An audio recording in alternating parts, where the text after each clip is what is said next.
अस्सलाम वालेकुम।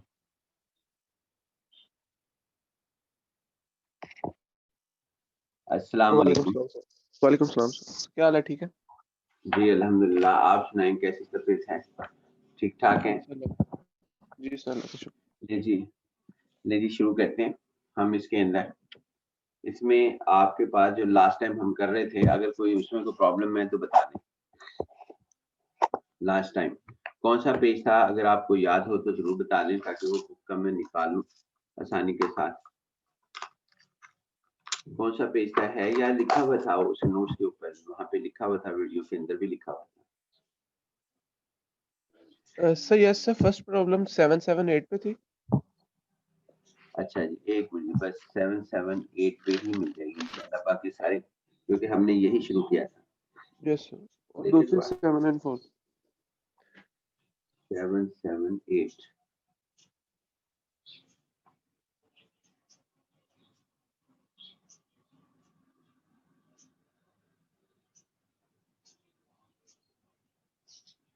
देखिए, लास्ट टाइम जो हम कर रहे थे वो था हमारे पास क्वाड्रेटिक। यानी क्या मतलब इसका, कि हम क्वाड्रेटिक को डिस्कस कर रहे थे, जो इसका एक दो लीनियर से मिलकर बनता था। यानी कि आपके पास दो लीनियर क्वेश्चंस होती थी, एक थी प्राइस की और क्वांटिटी की, एक रेवेन्यू की, और आपके पास क्या कहते हैं, हमारे पास दूसरी थी रेवेन्यू और कॉस्ट की। वहां पर कॉस्ट और प्राइस की प्रोडक्ट।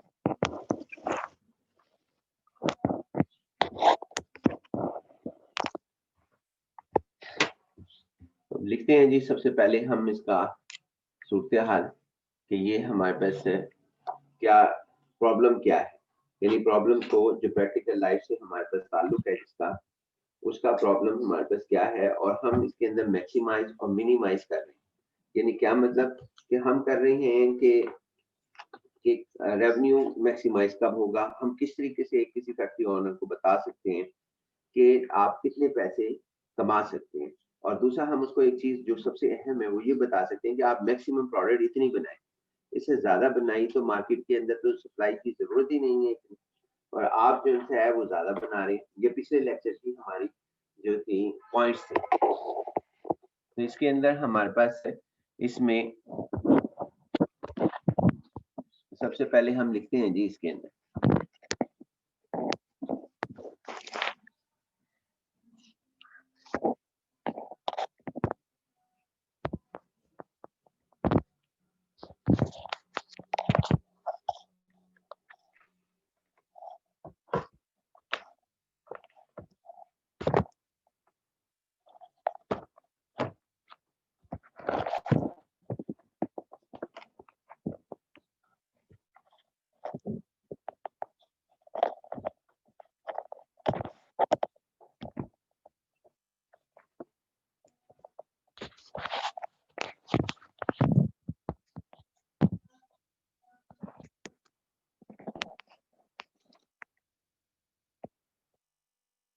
सबसे पहले जी हमारे पास प्रॉब्लम में a retailer of motorised bicycle,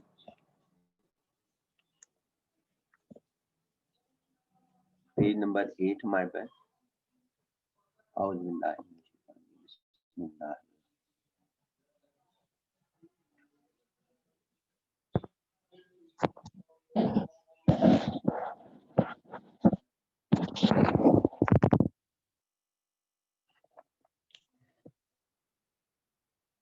A retailer, a retailer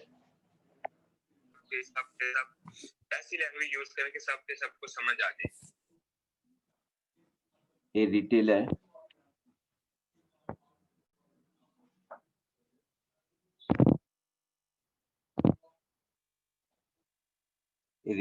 of motorised, आप भी लिखें मोटराइज्ड बाइसाइकिल,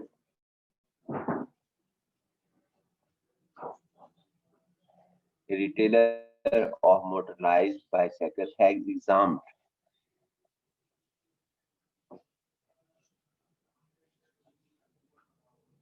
ये देखें, पहले ये विजिट करते हैं अपना मार्केट को, हैज एग्जाम्ड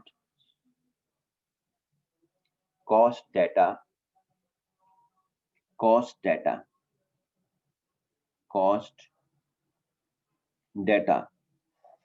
का मतलब है फिर ये एक से ज्यादा फैक्ट्रीज के ऊपर गए हैं और उन्होंने कॉस्ट डाटा का एस्टिमेट लगाया, मतलब एक से ज्यादा मोटरसाइकिल का इन्होंने रिटेलर ने विजिट किया और और उसके बाद उसने कॉस्ट हिसाब लगाई कि कॉस्ट ये हो सकती है, and has determined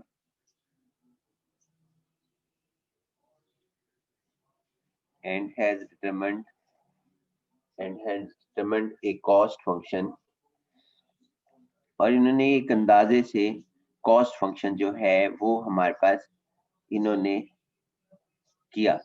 cost function क्या था? which express the annual cost, which expresses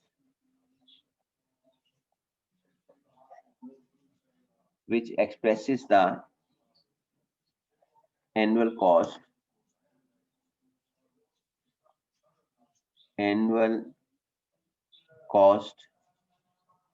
which express the annual cost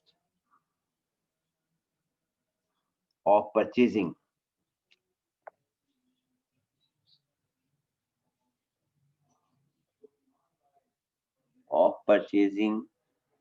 owning, यानी मलकियत, और उसकी एनुअल कॉस्ट लगाई परचेजिंग की, कितनी परचेजिंग हो रही है, एंड मेंटेनिंग। एक दफा मैं फिर दोबारा बताना चाहूंगा कि जो हम चैप्टर इस टाइम शुरू किए हुए हैं ये अभी तक तो बहुत दफा एग्जाम के अंदर एडजस्ट हुआ है, यानी काफी दफा इसके सवालात आ गए हैं। And maintaining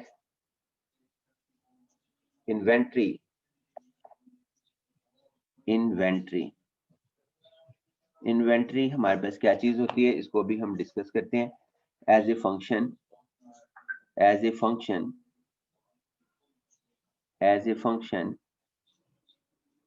of the size और यहाँ पे नंबर ऑफ यूनिट्स, यानी ये बता रहा है कि जी नंबर ऑफ यूनिट, साइज से मुराद हमारी नंबर ऑफ यूनिट्स है, साइज से मुराद हमारी नंबर ऑफ यूनिट्स है।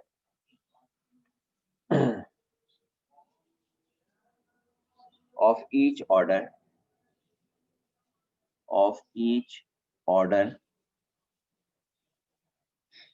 इसको लिख लेते हैं, फिर उसके बाद दोबारा इसे डिस्कस करते हैं। it places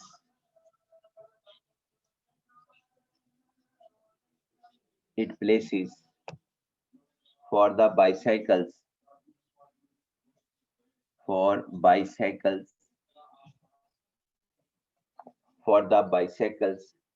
the cost function is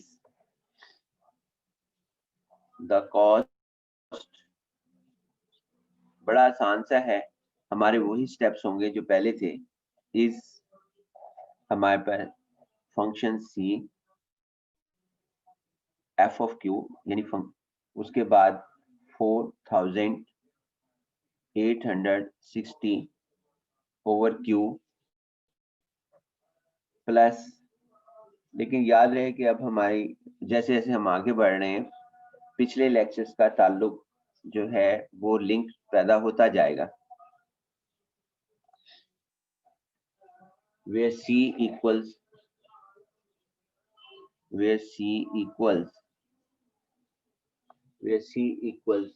annual inventory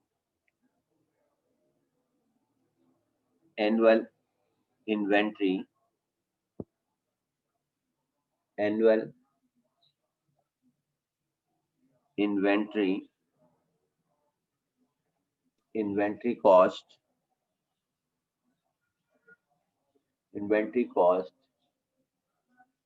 stated in dollar, यानी डॉलर्स में है, उसके बाद क्या कहते हैं, N Q equals the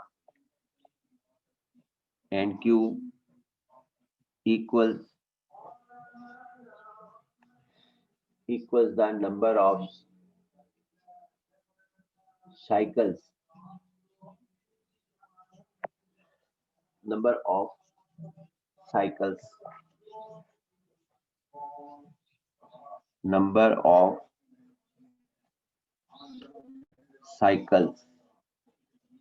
motorcycle की बजाय लफ्ज साइकिल इस्तेमाल कर दिया। Order each time order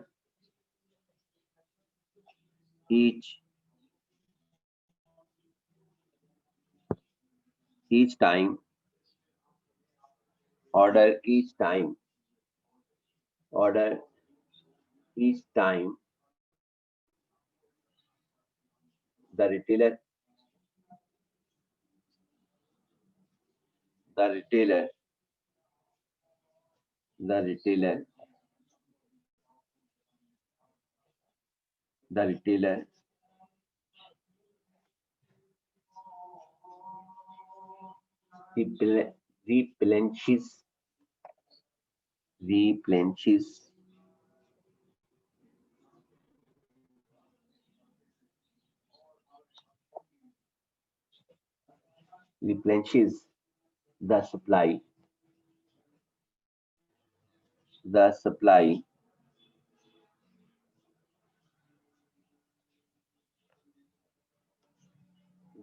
replenishes the supply determine the order size। पहला पार्ट ये है कि आपने determine order size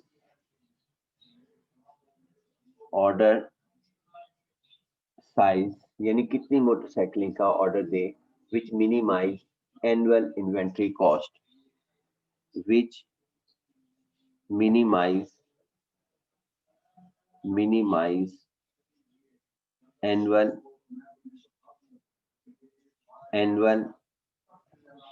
annual cost। B part यानी second part, what is the minimum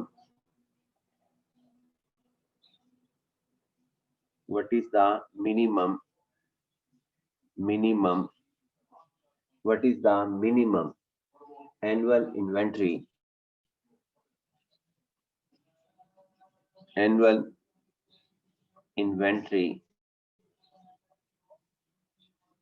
inventory cost expected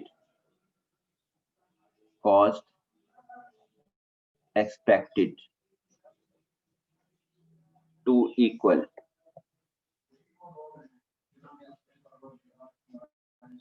नहीं जी। अब हम इस प्रॉब्लम को डिस्कस करते हैं। सबसे पहले एक लफ्ज है हमारे पास इन्वेंट्री। इसके अंदर इन्वेंट्री का वर्ड एक हमारे पास आया है।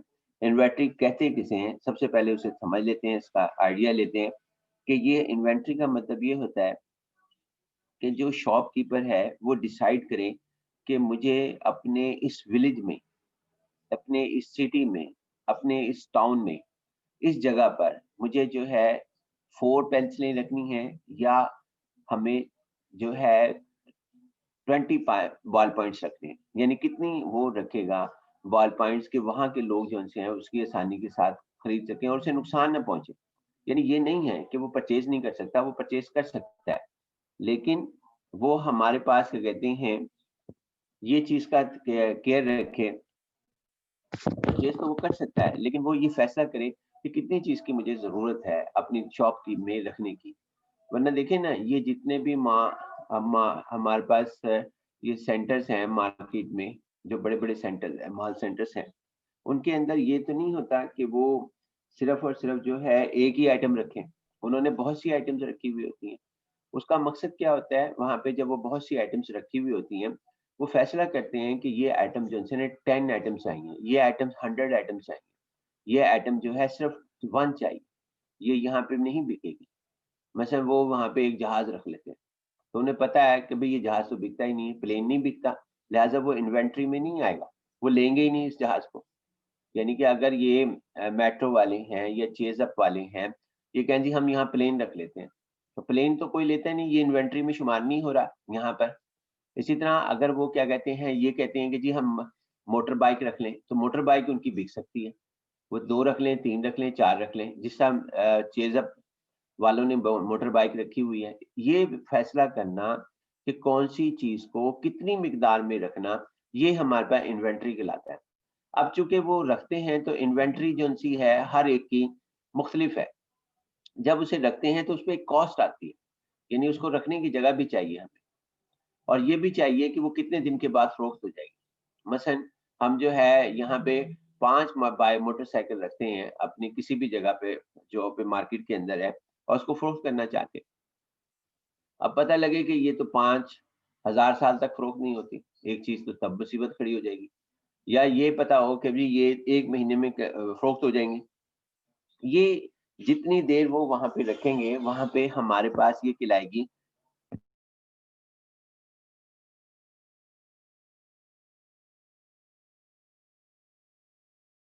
जितनी देर उसको रखा जाएगा, वो हमारे पास इन्वेंट्री कॉस्ट खिलाएगी। चाहे वो आती बिक जाए तो इन्वेंट्री कॉस्ट बहुत कम होगी। अगर मोटरसाइकिल आई हैं शॉपकीप पर, और या वो हाल के ऊपर या चेजअप पर या मेट्रो पर या कहीं पर भी, या तो वहां पे वो फौरन बिक जाए। अगर फौरन बिक जाती हैं तो इन्वेंट्री कॉस्ट कुछ भी नहीं है। लेकिन अगर उसने टाइम ले लिया, 10 दिन ले लिए, 20 दिन ले लिए, ये इन्वेंट्री कॉस्ट हमारे पास कहलाएगी। लिहाजा अब हम यहाँ पे इस सवाल को देखते हैं कि ये हमारे पास क्या है। यानी एक चीज तो पॉइंट ये हुआ कि इन्वेंट्री कॉस्ट का डिसीजन करना पड़ता है, यानी इन्वेंट्री का डिसीजन करना पड़ता है कौन कौन सी चीजें हमें रखनी चाहिए। ये तो नहीं कि अब यहाँ पे जहाज की तो मार्केट है नहीं, प्लेन की, तो हम यहाँ पे रख लें जहाज या शिप रख लें, तो ये तो नहीं है, ये इन्वेंट्री हमारी नहीं है। इससे इसमें हमें तो चाहिए ये ग्रोसरी का सामान चाहिए, हमें चाहिए क्या कहते हैं जो ये हमें जो है वो चाहिए क्या कहते हैं, यानी कि जो वो चीजें चाहिए जो रोजमर्रा की जरूरियात की हैं। तो वो देखें वहाँ हाल कैसे चल रहा है। लेकिन अगर चेजअप के अंदर देखो जी, अगर गाड़ियां रख दें और उसके बाद क्या कहते हैं जहाज रख दें, ये शिप रख दें, वो नहीं चलेगा। तो लिहाजा इन्वेंट्री का डिसीजन करना है। और सेकंड ये कि हमारे पास इस बात का भी डिसाइड करना है कि हमारे पास क्या कहते हैं उस पर कितनी देर हम उसको रख सकते हैं। ये तो नहीं कि हम उसको साल के लिए रख सकते हैं, इतना पैसा कोई इन्वेस्टर नहीं रखता छोटे आइटम्स के ऊपर। बड़े आइटम पे तो रख लेते हैं, लेकिन छोटे पे नहीं रखते कि छोटे आइटम्स हमारे पास हो। तो लिहाजा हमारे पास ये सूरत होगी। अब इसके अंदर इसमें आपके पास क्या कहते हैं यहाँ पर, a retailer of the motorised bicycle has क्या एग्जाम। बना? हाँ हो गया था कल। खामोश रह बे, तेरा क्या बना? वो खामोश रहो भाई। ये नौशर अपना माइक बंद करो। और ये क्या बकवास है, अपने आप ही स्टार्ट हो जाते हैं।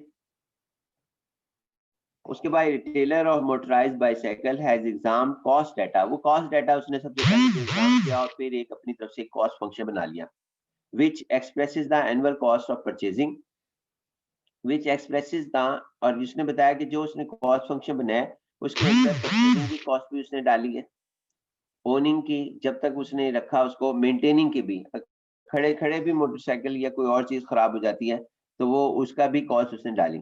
और as a size function of size, यानी कितने यूनिट उसने रखे, of each order it places for bicycle. The cost function is this, cost function ये हमारे पास है।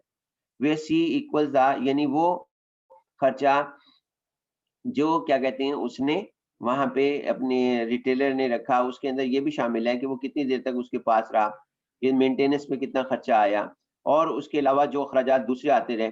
वे C equals annual inventory cost and Q equal number of cycle order each time.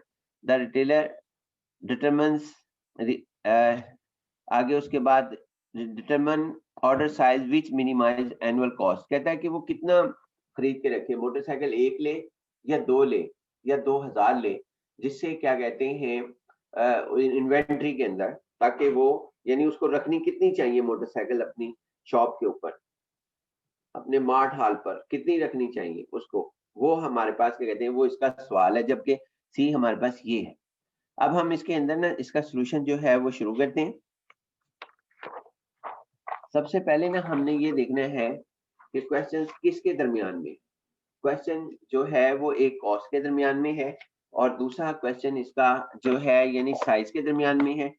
यानी question हमारे पास cost में है, cost और उसके बाद नंबर ऑफ साइज में है। क्यू जो है वो नंबर ऑफ साइज है, लिहाजा इसको चेंज करने की जरूरत नहीं है। जो पिछले क्वेश्चन थे उसमें क्वेश्चन जो था वो क्या कहते हैं, प्राइस में नहीं था। प्राइस में, अगर प्राइस में होगा वहां पे भी हमने डिस्कस किया, अगर प्राइस में है तो पी में कन्वर्ट करना पड़ता था, और अगर हमारे पास क्या कहते हैं वो होता था क्यू में, तो क्यू में कन्वर्ट करना पड़ता था। क्यू जो भी हो, क्यू की वो देखने है या क्वांटिटी हो या कुछ भी हमारे पास हो। फिलहाल ये हमारे पास है जी। इसके अंदर अब हमने इसको मैक्सिमाइज या मिनिमाइज करना है। अगर मैक्सिमाइज या मिनिमाइज करना है तो इसके स्टेप्स हैं। स्टेप नंबर 1 हमारे पास ये है। स्टेप नंबर वन ये है कि हम D C over D Q find out करेंगे और उसको साथ ही 0 रख देंगे। स्टेप नंबर 2 इसको सॉल्व भी करेंगे। स्टेप नंबर 2 इसका सेकंड डेरिवेटिव भी निकालेंगे। डी सी ये साथ ही इकट्ठे कर दिया मैंने, वरना पिछले लेक्चर में मैंने इसे लहदा किया था। D C over D Q निकालना, फिर उसको 0 पुट करना, फिर इसे सॉल्व करना। मैंने ये दोनों स्टेप्स इकट्ठे कर दिए। फिर उसके बाद सेकंड डेरिवेटिव निकालेंगे। हमारे पास D C over D Q 2 निकालेंगे, ये फाइंड आउट करेंगे। फिर उसके बाद जो स्टेप नंबर 1 में हमारे पास पॉइंट्स आए हैं वो हमारे पास क्रिटिकल पॉइंट्स को डिस्कस करेंगे। डिस्कस क्रिटिकल पॉइंट्स, ये हमारे पास स्टेप्स हैं। Critical points in equation number, यानी इसका नंबर कोई दे लेंगे, कुछ भी दे लेंगे। फिलहाल तो मैं यहाँ पे इसका नाम ए रख लेता हूँ। विद क्रिटिकल पॉइंट्स कहाँ से आएंगे, वो इसमें से आएंगे। क्रिटिकल पॉइंट इसमें से आपके पास आएंगे। अभी हम आपके सामने करते हैं विद इक्वेशन ए, यानी ए इक्वेशन के साथ हम डिस्कस करेंगे। क्योंकि ये जरा टाइम खत्म हो रहा है तो मैं इसको जो है नेक्स्ट सेशन के ऊपर लेकर जा रहा हूँ।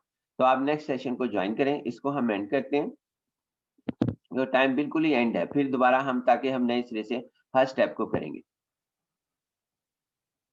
ओके इस मीटिंग को एंड करते हैं, नेक्स्ट को आपको ज्वाइन करें।